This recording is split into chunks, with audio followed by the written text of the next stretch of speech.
Al-Barbahari rahimahullah ta'ala, wa'lam rahimakallah annahu laysa fi sunnati qiyasun wa la tudrabu laha al-amthal wa la tuttaba'u fiha al-ahwa' bal huwa tasdiqu bi athari Rasulillah sallallahu alaihi wasallam bila kaif wa la syarhin wa la yuqalu lima wa la kaif.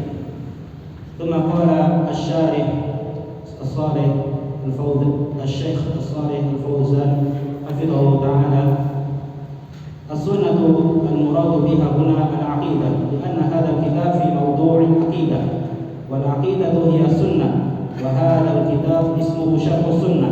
سميت سنة لأن السنة هي الطريق، والعقيدة توقيفية لا مجال للزيادة فيها أبدا، مدارها على ما جاء عن الله ورسوله، وما خالف ما جاء عن الله ورسوله فإنه باطل وضلال.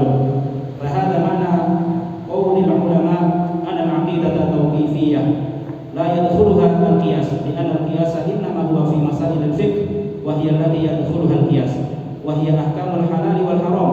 أما مسائل العقيدة فليس فيها قياس، وإنما هي تسليم وانقياد لما جاء عن الله ورسوله من غير تدخل. Baik, berkata penulis Imam Al-Barbahari rahimahullah, ketahuilah semoga Allah merahmatimu. Di sini menunjukkan bahwa penulis mengamalkan sabda Nabi sallallahu alaihi wasallam, irhamu man fil ard yarhamukum man fis sama. Sayangilah, rahmatilah penduduk bumi, maka Allah yang ada di atas langit akan menyayangimu. Maka beliau mendoakan kita dengan kalimat rahimakallah, semoga Allah menyayangimu atau merahmatimu. Ketahuilah bahwasanya di dalam sunnah, yakni akidah, itu tidak ada qiyas. Sunnah di sini kata penulis itu akidah. Yang dimaksud dengan sunnah di sini akidah. Kenapa akidah itu dinamakan sunnah? Karena akidah ini bagian daripada sunnah, dan sunnah ini maksudnya adalah petunjuk Nabi Muhammad sallallahu alaihi wasallam. Iya, itu sudah pernah kita bahas bahwa sunnah maknanya tariqah, tariqatul fiddin, cara di dalam beragama, termasuk di dalamnya masalah akidah. Nah, di sini maksudnya adalah akidah. Seperti kitab Syarh Sunnah ini dinamakan sunnah sebab sunnah merupakan tariq, yaitu jalan atau cara. Akidah itu tauqifiyah. Tauqifiyah itu artinya murni dari Allah dan Rasulnya. Tidak boleh ada tambahan-tambahan di dalamnya selama-lamanya. Benar-benar bersumberkan akidah itu, keyakinan itu dari Allah dan Rasulnya, itu Al-Quran dan Sunnah. Dan semua yang menyelisihi Al-Quran dan Sunnah itu batil dan sesat, ya, baik dalam masalah akidah maupun dalam masalah yang lainnya. Inilah makna perkataan ulama bahwa akidah itu tauqifiyah, yaitu betul-betul dari Allah dan Rasulnya, tidak boleh ada tambahan sedikit pun. La yadkhuluhul qiyas. Nah, tidak boleh ada qiyas. Iya, qiyas itu maksudnya ya jamaah sekalian, yaitu membandingkan asal dengan cabang atau cabang dengan asal karena ada persamaan sifat. Nah, itu hanya ada pada fikih, ya, seperti zaman sekarang ini khamr terbuat dari macam-macam, ya, ada berupa minuman atau pil atau serbuk yang mana memiliki sifat yang sama dengan khamr yang ada di zaman Nabi SAW, yaitu memabukkan. Maka narkoba di zaman sekarang ini haram hukumnya, dikiaskan dengan khamr, begitu maksudnya. Adapun dalam masalah akidah tidak ada kias, yang ada adalah Quran dan hadis saja, tidak ada kias. Kias itu hanya ada dalam masalah fikih, itu yang ada kias, yaitu masalah halal wa haram. Adapun masalah akidah tidak ada kias, kita hanya pakai Quran dan Sunnah. Begitu ya, betul-betul menerima dan patuh dan tunduk dengan apa yang ada dari Allah dan Rasulnya tanpa ada tambahan sedikit pun. Lanjut. Qala hafidhahu ta'ala qawluhu wa la tuttaba'u fiha al-ahwa, yani la yuqalu fil 'aqidah ma wafaqa al-hawa yuqfal wa ma khalafa al-hawa yurad kama hiya tariqatu ahli ad-dhalal. Walidzalika summu ahlul ahwa. Qala ta'ala fa in lam yastajibu laka fa'lam annama yattabi'una ahwa'ahum wa man adallu mimman ittaba'a hawahu bighairi hudan min Allah. Faman lam yusallim lil 'aqidati tsabitati fil kitabi was sunnah fa huwa innama yattabi'u hawahu. Walidzalika yusamma ahlul bidah fil 'aqidah ahlul ahwa li'annahum ittaba'u ahwa'ahum kama fil ayah wa man adallu mimman ittaba'a hawahu bighairi hudan min Allah. Baik. Di samping tidak boleh mengikuti kias, tidak boleh dalam masalah akidah itu mengikuti hawa nafsu. Iya, tidak boleh mengikuti hawa nafsu, tidak boleh diambil dari hawa nafsu. Nah, dan tidak boleh dijadikan hawa nafsu itu sumber rujukan dalam akidah. Seolah-olah apabila bertentangan dengan hawa nafsu maka ditolak. Jadi yang jadi rujukan dalam akidah adalah Al-Quran dan Sunnah dengan pemahaman para sahabat Rasulullah sallallahu alaihi wasallam radhiyallahu anhum. Kalau ad-dhalal, orang sesat dan bid'ah, itu mereka menggunakan hawa nafsu atau qiyas atau mimpi atau mukasyafat atau mengambil ilhamat dari jin atau mayat-mayat, Allah musta'an. Ya, sehingga mereka ini orang-orang yang mengikuti hawa nafsu, tidak menggunakan Al-Quran dan Sunnah. Mereka ini dinamakan ahlul ahwa. Sebagaimana Allah Ta'ala berfirman, fa in lam yastajibu lak, jika mereka tidak menerima ajakanmu wahai Nabi, fa'lam annama yattabi'una ahwa'ahum, ketahuilah bahwasanya mereka sebenarnya mengikuti hawa nafsu mereka. Dan siapakah orang-orang yang lebih sesat daripada yang mengikuti hawa nafsu tanpa petunjuk dari Allah? Perhatikan ya kawan, semua keyakinan yang tidak bersumberkan dari Al-Quran dan Sunnah itu disebut oleh Allah Azza wa Jalla mengikuti apa? Hawa nafsu atau prasangka. Yattabi'una illa dhann wa ma tahwal anfus.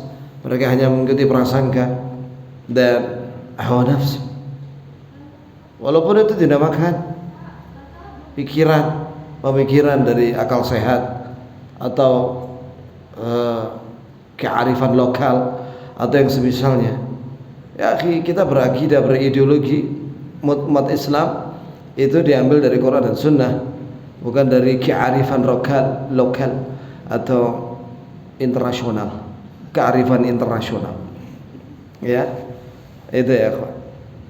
Maka barang siapa yang tidak menerima akidahnya ini dari Al-Quran dan Sunnah, sebenarnya dia mengikuti hawa nafsu, apapun namanya itu. Ya, selain Quran Sunnah itu mengikuti hawa nafsu, apapun itu namanya dirubah-rubah. Oleh karena itu ahlul bid'ah dalam akidah dinamakan ahlul ahwa, karena mereka mengikuti hawa nafsu di dalam berkeyakinan. Dan mereka ini disebut oleh Allah orang yang paling sesat. Wa man adallu mimman ittaba hawa. Siapa yang lebih sesat daripada orang-orang yang mengikuti hawa nafsunya tanpa petunjuk dari Allah. Nasallallahu alaihi wasallam. Lanjut.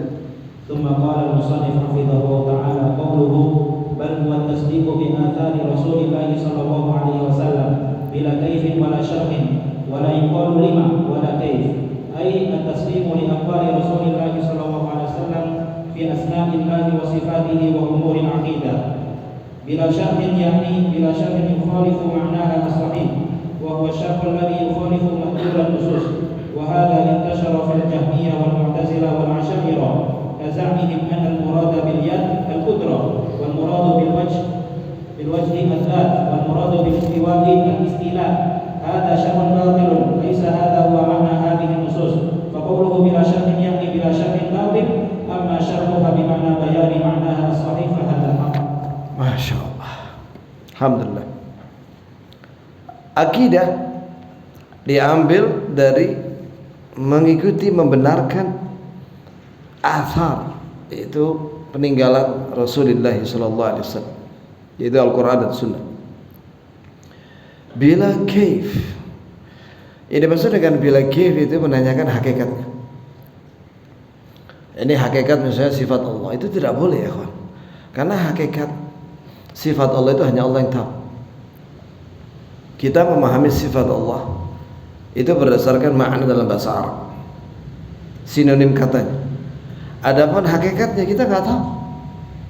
Seperti Ar-Rahman 'alal 'arsy istawa, Allah jauh, yang Maha Penyayang, jauh tinggi di atas arsy. Tidak ada satupun kita yang tahu bagaimana hakikat tingginya Allah di atas arsy. Maka tidak boleh bertanya kaifa, bagaimana hakikatnya. Ini masalah akidah. Iya, begitu jamaah sekalian.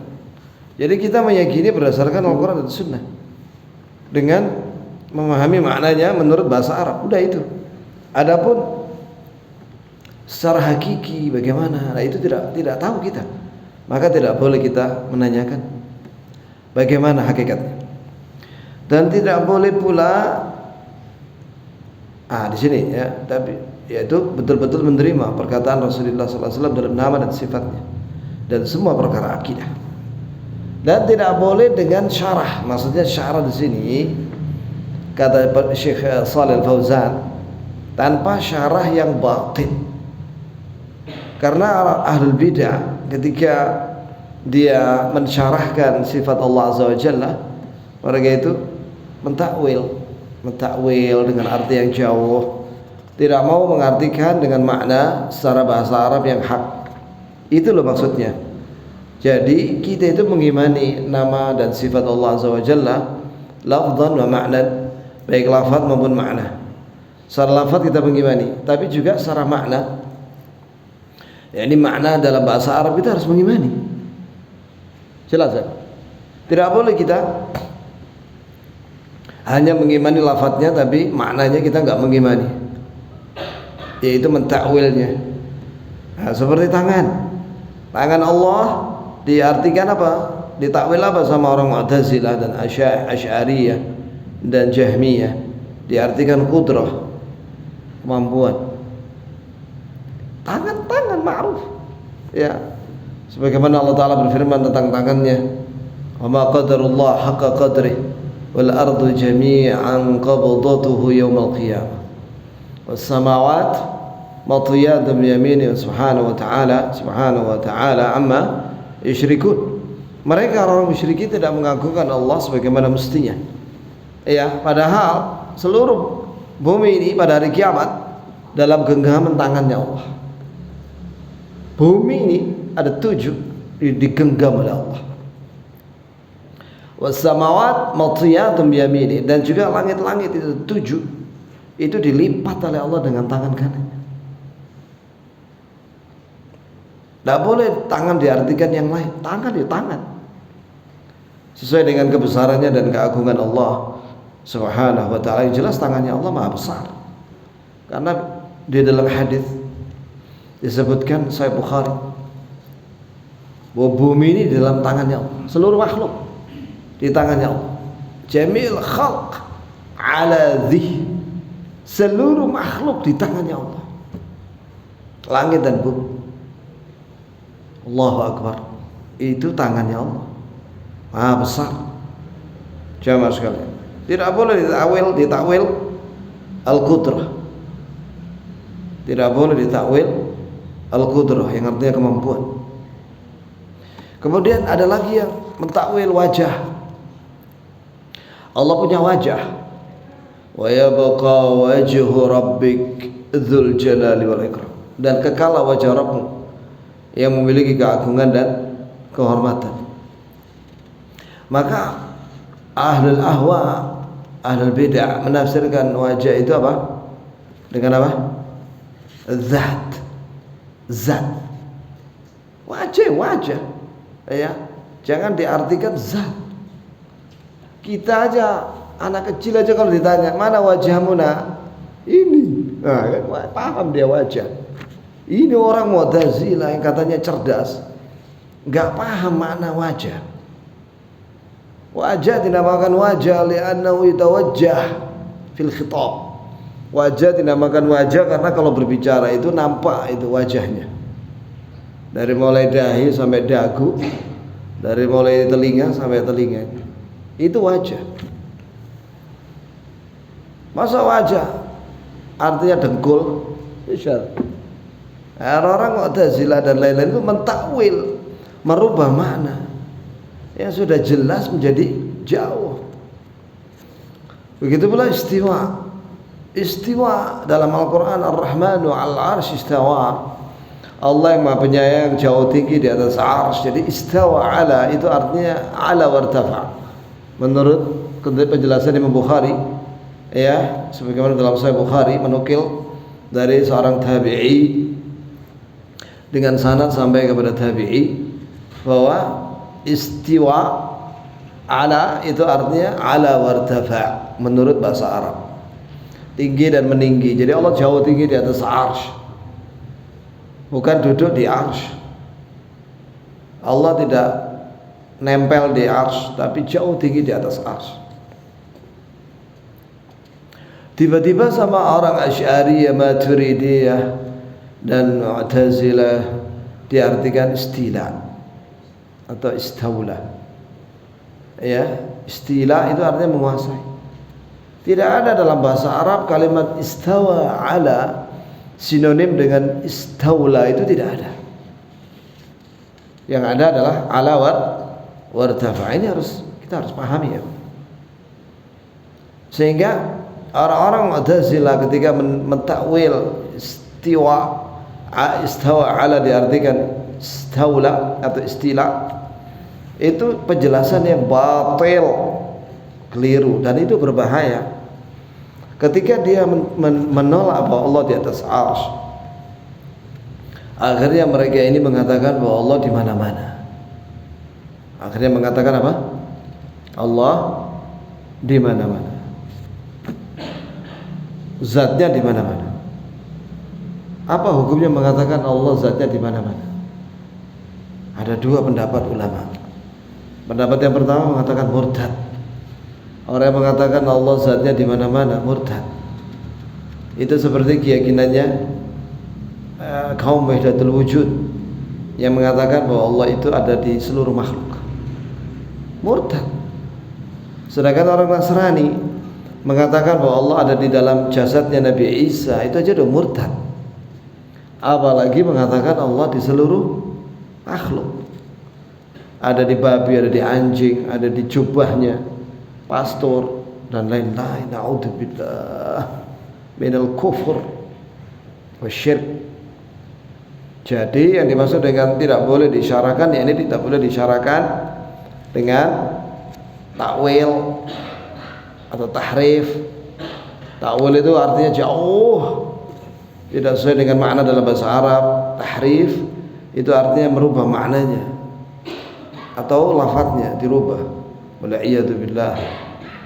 Itu jamaah sekalian. Jadi wajib ahli sunnah muslim itu meyakini sifat nama dan sifat Allah, baik lafadz maupun maknanya menurut bahasa Arab. Lanjut. Qala al-Imam rahimahullah ta'ala fal-kalam wal-khusumatu wal-jidal wal-mirab muhdathun yaqdahu asy-syakk fil qalb wa in asaba sahibuhu al-haqq was-sunnah. ثم قال الشارح حفظه تعالى هذه الأمور الكلام والجدال والخصومات التي حصلت بين الفرق كلها أمور محدثة والذي سببها هو اتباع الأهواء ومن كان هواه تابعا لما جاء به الرسول صلى الله عليه وسلم فإنه لا يكون عنده شك ولا مرار ولا جدال ولا خصومة لأنه مسلم منقاد. قال تعالى فإما يأتينكم مني هدى فمن تبع هداي فلا خوف عليهم ولا هم يحزنون. وقال تعالى فمن اتبع هداي فلا يضل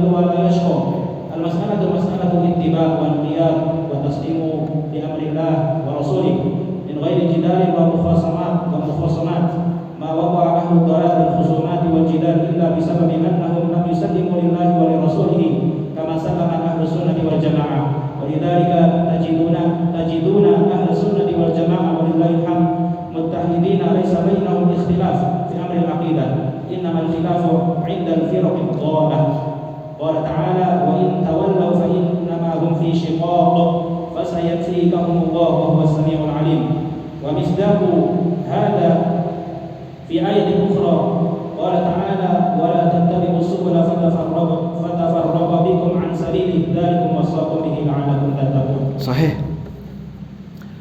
Bab kata penulis rahimahullah, perdebatan dan pertengkaran di dalam masalah akidah ini itu adalah bid'ah, mengada-ngada dalam agama. Karena yang ada adalah taslim. Seorang muslim itu menerima, sami'na wa ata'na, kami mendengar, kami taat. Tidak ada kami mendengar kemudian kami debat, nggak ada begitu. Seorang muslim ketika membaca ayat-ayat berita, maka dia meyakini, tasdiq. Tidak ada kemudian mendebat-debat, ya.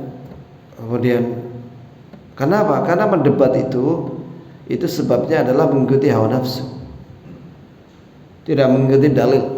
Maka barang siapa yang hawa nafsunya diikuti dan dia meninggalkan apa yang dibawa oleh Rasulullah SAW, maka di dalamnya ada syak, keraguan pada orang itu, sehingga timbullah perdebatan, debat kusir, permusuhan. Begitu jamaah sekalian. Contohnya ya kawan, seperti hampir semua al-bid'ah ya. Pernah terjadi di zaman Nabi sallallahu alaihi wasallam, ada seorang jenggotnya lebat, kemudian dia mendebat Rasulullah. Ya Rasulullah, i'dil, innaka lam ta'dil. Ya Rasulullah, kau adillah, kau tidak adil. Subhanallah, ngeri ya. Kata Umar, da'ni ya Rasulullah adrib unuqah, biarkan saya penggal lehernya ya Rasulullah. Ini sudah kurang ajar orang ini. Kemudian kata Rasulullah, da'hu, biarkan dia. Fa innahu yakhruju min dhi'i hadha qaumun tahqiruna salatakum ala salatihim, siyamakum ala siyamihim, yaqra'una al-Qur'an la yatajawazuna taraqihim, yamrukuna min ad-din kama yamruku as-sahmu min ar-ramiyya thumma la ya'udun la in adraktum la aqtulannahum qatla'an. Kata Nabi SAW, akan keluar dari keturunan orang ini, laki-laki ini, kaum yang kalian wahai para sahabat merasa remeh salat kalian dibandingkan dengan mereka. Ini mereka ahli salat, rajin salat. Puasa kalian merasa remeh dibandingkan dengan puasanya orang ini, kaum ini yang keturunan orang ini. Ini mereka rajin puasa, yaqra'unal Qur'an, mereka baca Quran, la yatajawazuna taraqim, tidak sampai di kerongkongan mereka. Maksudnya, maknanya nggak diterima bacaan Quran mereka, hanya sampai sini saja, nggak sampai naik ke langit. Yang kedua maknanya, ikhti'una fi fahmil Quran, mereka keliru dalam memahami Al-Quran, sehingga mereka jatuh ke dalam apa? Faham khawarij. Paham khawarij. Nah, mereka akan keluar dari agama sebagaimana anak panah keluar dari busurnya, dan mereka tidak kembali. Sekiranya aku bertemu mereka, kata Rasulullah, aku perangi mereka seperti perang melawan kaum 'Ad. Coba perhatikan itu ya kawan, ya, bagaimana orang itu awalnya apa? Mendebat Rasulullah, mengatakan Rasulullah tidak adil. Waihak, man alladhi ya'dil in lam akun a'dil. Celaka kamu, siapa yang adil kalau aku tidak adil? Begitu pula kaum Khawarij yang muncul di zamannya Ali bin Abi Thalib, itu juga mendebat Ibnu Abbas dan Ali bin Abi Thalib.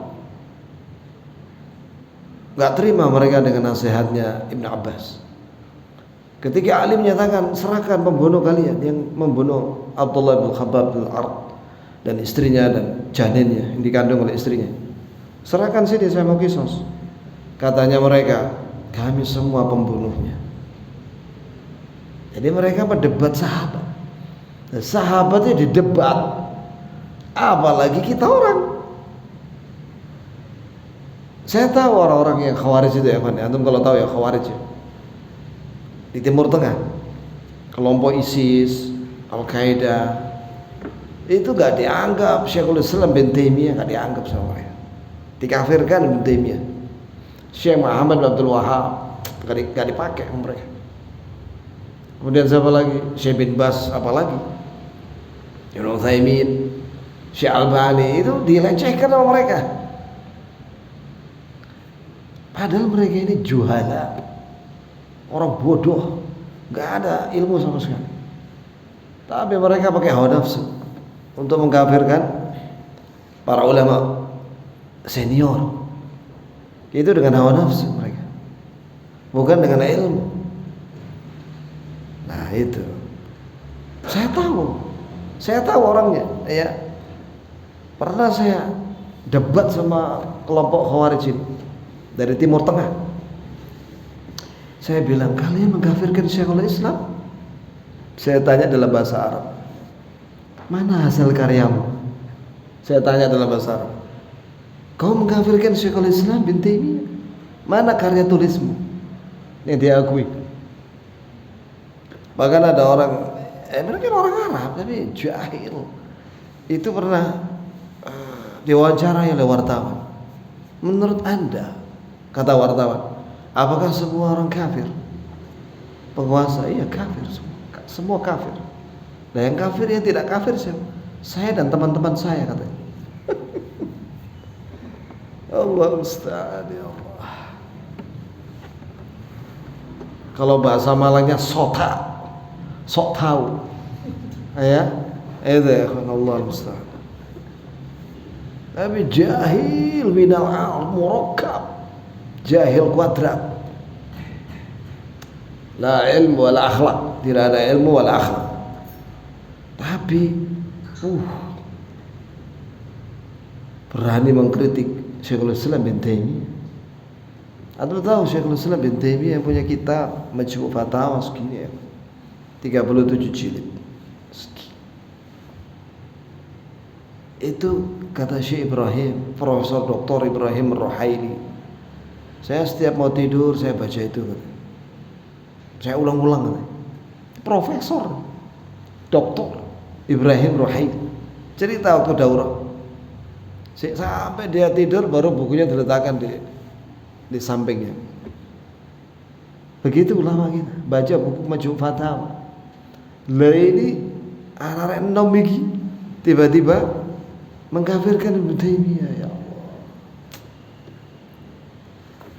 Nah itu suka debat-debat itu. Allah musta'an. Jadi orang-orang yang hawa nafsu itulah suka debat. Faman tabi'a hudaya fala khaufun 'alaihim wa la hum yahzanun. Perhatikan ya, kawan.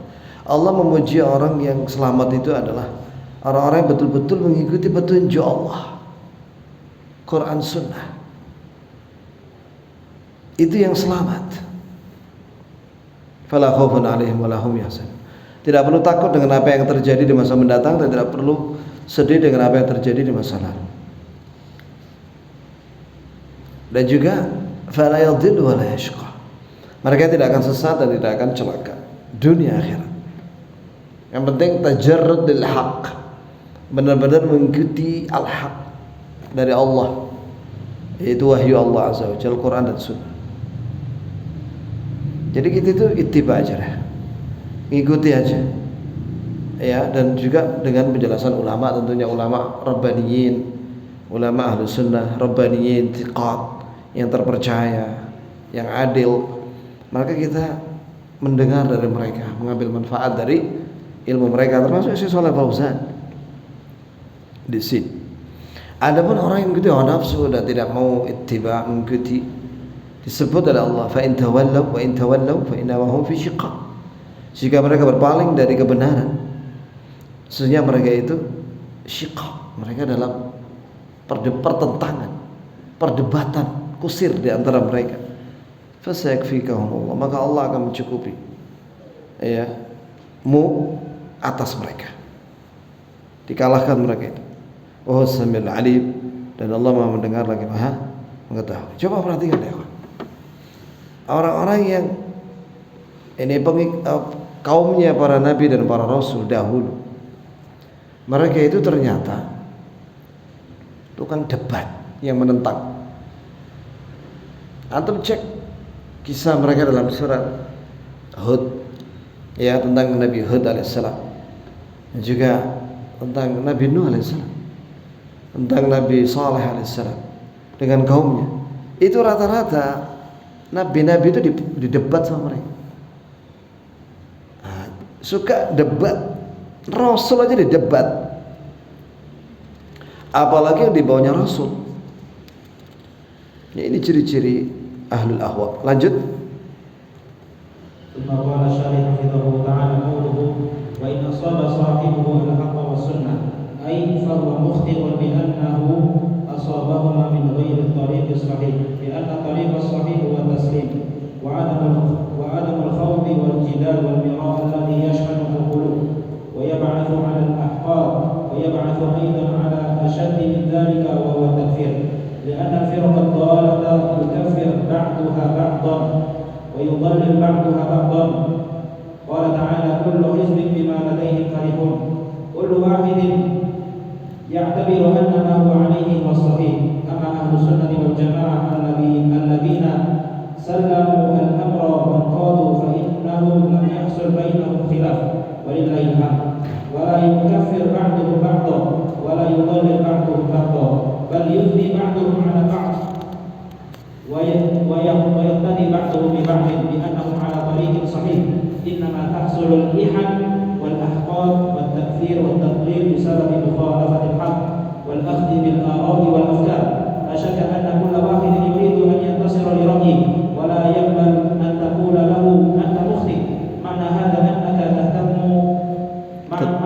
أنك تتهم عقله بالنقص وهو لا يرضى بهذا. لكن إذا قلت لصاحب الحق إذا أنت أخطأت الدليل أخطأت السنة فإنه يقبل، لأن قصده الحق وليس قصده الانتصار لرأيه. فإذا قلت يا فلان أنت أخطأت السنة وأخطأت الدليل فإنه يقبل ويتراجع. أما إذا قلت لصاحب الهوى أنت أخطأت فإنه يغضب ويشتد. وهذه علامة أهل الأهواء أن كل واحد يريد أن ينتصر لهواه. أما صاحب الحق فهو يريد أن ينتصر للحق وهو يبحث عن الحق. والحكمة ضالة المؤمن أينما وجدها أخذها. ما شاء الله. إن أصاب صاحب الحق السنة أي فهو مخطئ لأنه أصابه من غير الطريق الصحيح. Ini cara-cara ahlul bid'ah di dalam mempelajari agama ini dengan cara berdebat, debat, ya, tidak taslim, itu tetap salah. Kenapa? Walaupun dia kadang mendapatkan kebenaran, tapi tetap salah. Kenapa? Karena caranya salah. Min ghairi tariqis sahih. Sebab cara yang benar untuk mendapatkan kebenaran dari Allah Azza wa Jalla adalah taslim. Itu menerima sepenuh hati. Akalnya tunduk dan juga hatinya tunduk. Itulah orang-orang yang mendapatkan hidayah. Dan mereka tidak berdebat, tidak debat kusir, tidak bertengkar, yang itu bisa menyebabkan hati menjadi bermusuhan dan terjadi kedengkian, bahkan bisa menyebabkan takfir, saling mengkafirkan di antara ahlul ahwa. Sebab kelompok-kelompok yang sesat itu mereka mengkafirkan satu sama lain, ya, saling mengkafirkan satu sama lain, menyesatkan satu sama lain. Sebagaimana Allah Ta'ala berfirman, kullu hizbin bima ladaihim farihun. Setiap golongan yang sesat itu bangga dengan yang ada pada mereka. Mereka menganggap bahwa diri mereka sahih, padahal tidak. Itulah bid'ah. Seorang itu kalau kena terjerumus ke dalam bid'ah, wal iyadu billah, ya, dia merasa benar, tidak merasa bersalah. Dia akan merasa benar dan tidak merasa bersalah, sehingga dia akan terus mendebat ahlul haq, ya, selama dia merasa benar. Adapun ahlus sunnah wal jamaah, mereka menerima perkara agama ini, patuh tunduk, menerima, sehingga tidak ada khilaf di antara mereka, dan tidak ada mereka saling mengkafirkan sesama mereka, tidak ada saling menyesatkan satu di antara lain, tapi saling memuji satu sama lain dan saling meneladani satu sama lain, sebab mereka di atas jalan yang benar. Adapun adanya perselisihan dan kedengkian dan mengkafirkan dan menyesatkan, itu disebabkan karena menyelisih al-haq dan mengambil dari pendapat-pendapat dan pikiran-pikiran yang keliru, sehingga yang demikian itu masing-masing akan membela pikirannya masing-masing dan tidak akan menerima nasihat, ya, dengan kalimat misalnya kau menasihatinya, kau salah, dia nggak terima karena dia merasa kau menuduh dia akalnya kurang, dia tidak ridha. Ya, tapi kalau kau menasihati ahlul haq bahwa kau salah dalam masalah ini, kau salah dalam dalil, kau salah dalam sunnah, maka dia akan terima, sebab dia tujuannya adalah kebenaran, bukan tujuannya untuk membela diri, ya, membela pikirannya sendiri. Ingat ya, ikhwan, selain Nabi tidak masuk, sehingga tidak mungkin dia bisa menguasai semua dalil. Maka penting baginya untuk senantiasa terbuka menerima dalil dari ulama ahlus sunnah, fuqaha. Adapun ahlul bid'ah, jika dinasihati kamu salah, nggak terima dia. Tapi ahlus sunnah terima. Bahkan syiar mereka, rahimallahu ra'an dalla ala uyubi, semoga Allah merahmati seorang yang menunjuki kekuranganku, langsung memberikan nasihat, masukan, maka dia akan terima nasihat. Lanjut. ثم قال المؤلف رحمه الله تعالى واعلم رحمك الله أن الكلام في الرب تعالى محدث وهو بدعة وضلالة ولا يتكلم في الرب إلا بما وصف به نفسه عز وجل في القرآن وما بين رسول الله صلى الله عليه وسلم لأصحابه وهو جل ثناؤه واحد ليس كمثله شيء وهو السميع البصير.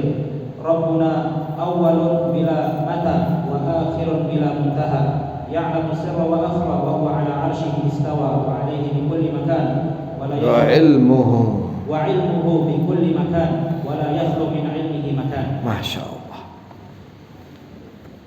ثم قال الشارح رحمه الله تعالى قوله أن الكلام في الرب تعالى محدث وهو بدعة وضلالة، أي الكلام في ذات الرب سبحانه وتعالى وفي أسمائه وصفاته أمر محدث أحدثه أهل الضلال الذين لا يسلمون للنصوص وليس عندهم خشية لله عز وجل، فهم يتكلمون في ذات الرب ويتكلمون في أسمائه وصفاته ويجحدون وينفون ما أثبته الله لنفسه أو ما أثبته له رسوله ويكون من عندهم بآراء ويقولون هذه هي الصواب، يتكلمون في تفسير النصوص بغير تفسيرها، أو أنهم يقولون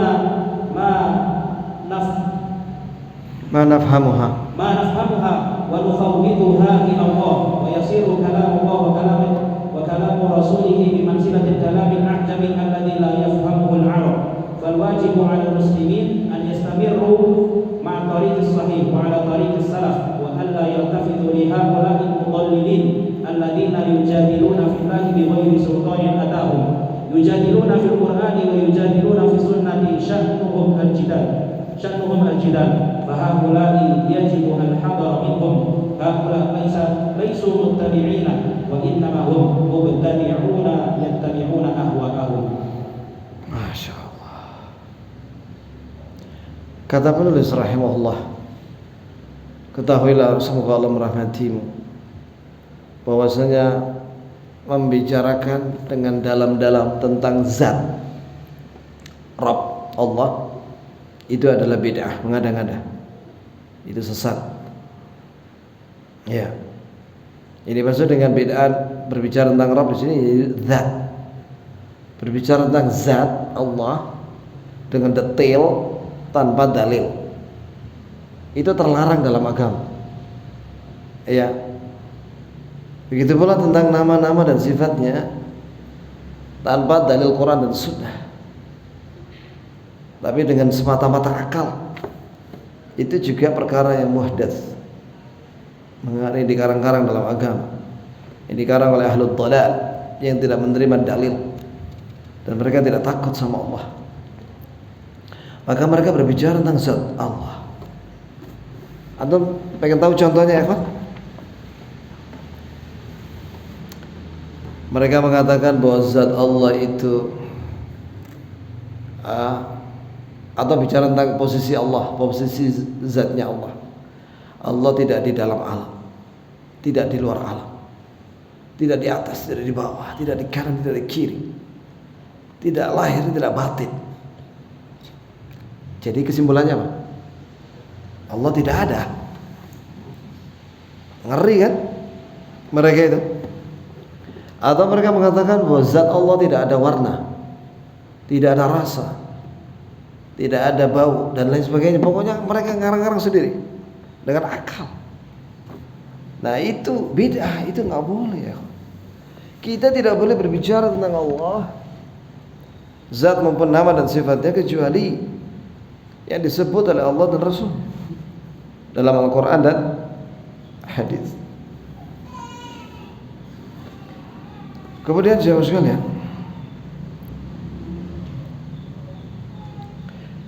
ya, setelah mereka membicarakan zat Allah dan nama dan sifatnya dengan semata-mata akal tanpa dalil, ya, mengikuti perasaan mereka dan hawa nafsu mereka.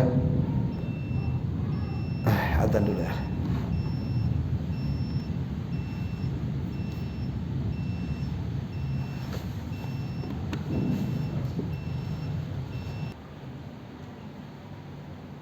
Setelah mereka berbicara tentang zat dan nama dan sifat dengan akal mereka dan hawa nafsu mereka, akhirnya yajhadun, mereka menolak dan meniadakan sifat, nama dan sifat yang Allah sudah tetapkan untuk dirinya dalam Al-Quran, dan yang ditetapkan nama dan sifat itu oleh Rasulullah. Itu ditolak oleh siapa misalnya? Oleh Jahmiyah. Jahmiyah itu Mu'attilah. Itu mereka menolak sifat-sifat Allah Azza wa Jalla, dan ya'tuna min indih bi'ara. Mereka membicarakan nama dan sifat dengan pikiran-pikiran otak mereka, dan mereka mengatakan inilah yang benar, padahal salah, menyelisih ahli sunnah. Mereka berbicara tentang tafsir, menafsirkan, mengartikan dalil-dalil nama dan sifat Allah tidak pada tempatnya, tidak dengan makna yang benar.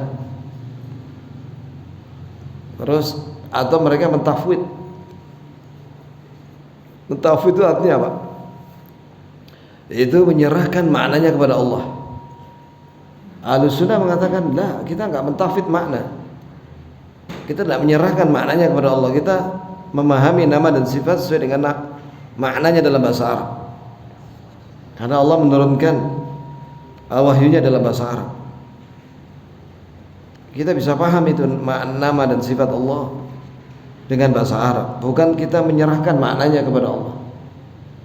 Jadi ahlu tafwid, orang yang menyerahkan makna nama dan sifat kepada Allah, itu sesat juga itu mereka. Sehingga mereka menjadikan firman Allah, yaitu Al-Quran dan sabda Rasulullah, itu sunnah, seperti ucapan orang ajam, orang non-Arab yang kita nggak paham, yang tidak dipahami oleh orang Arab, seolah seperti itu. Padahal tidak demikian.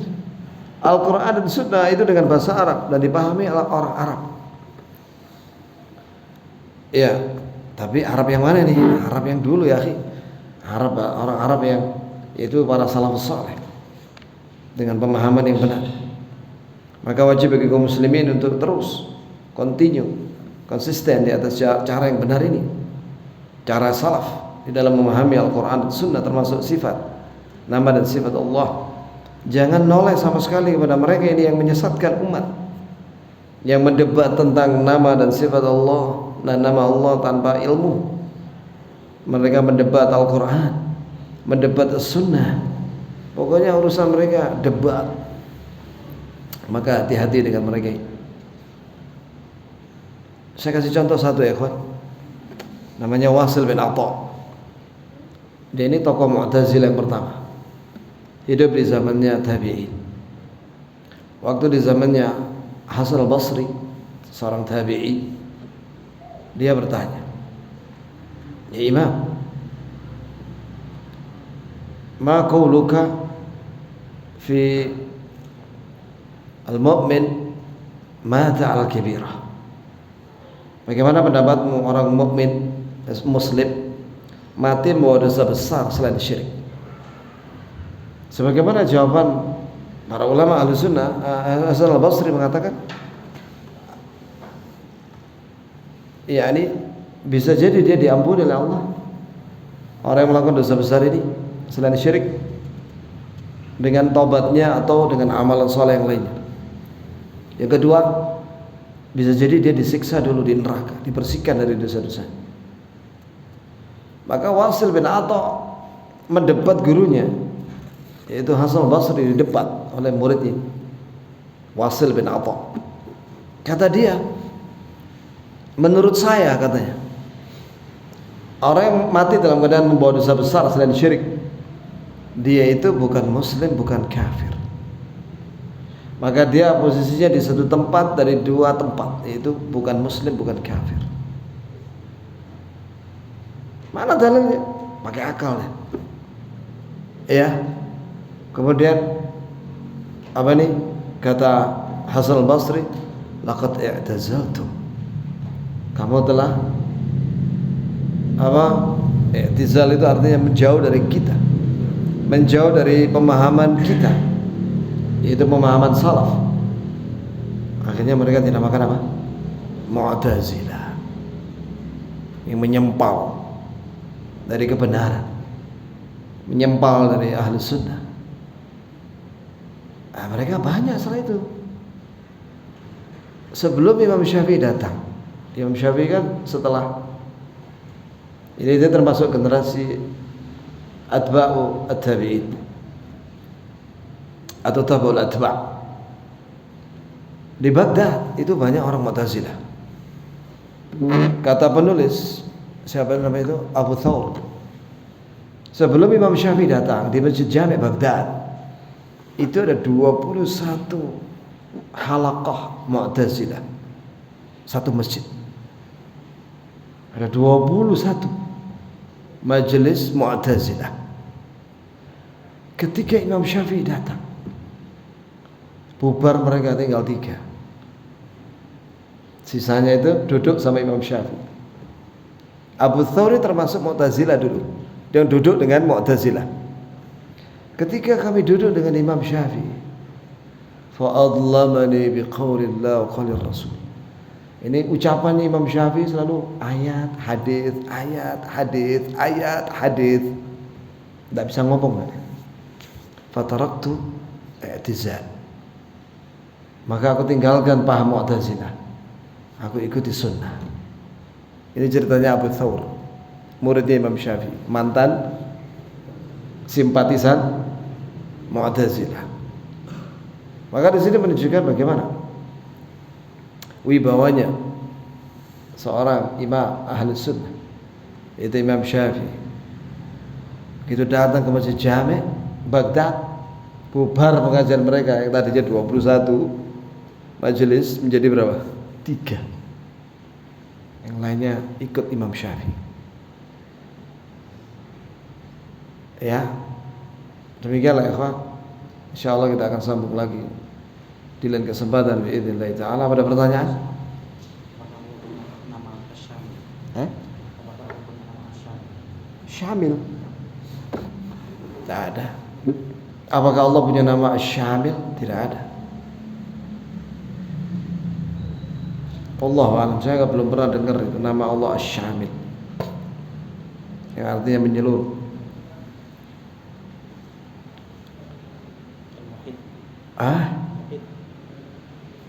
Al-Ahad as-Samad. Ya. Allah dalam surat Al-Baqarah.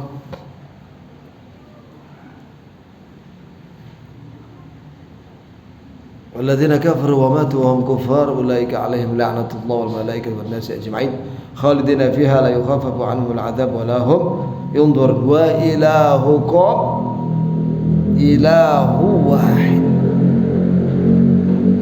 لا إله إلا هو الرحمن الرحيم. Wahid nama sama dengan ahad. Qul huwallahu ahad. Wallahi penting ya ikhwani, kita merenungkan nama-nama Allah dan sifatnya.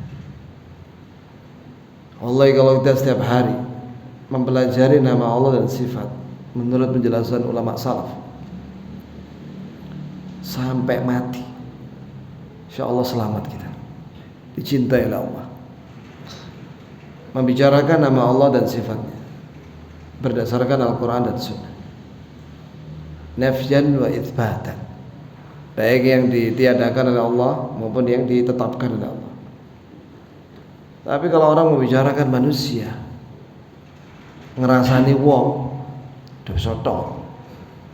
Tapi kalau membicarakan nama Allah dan sifatnya, mengenal Allah,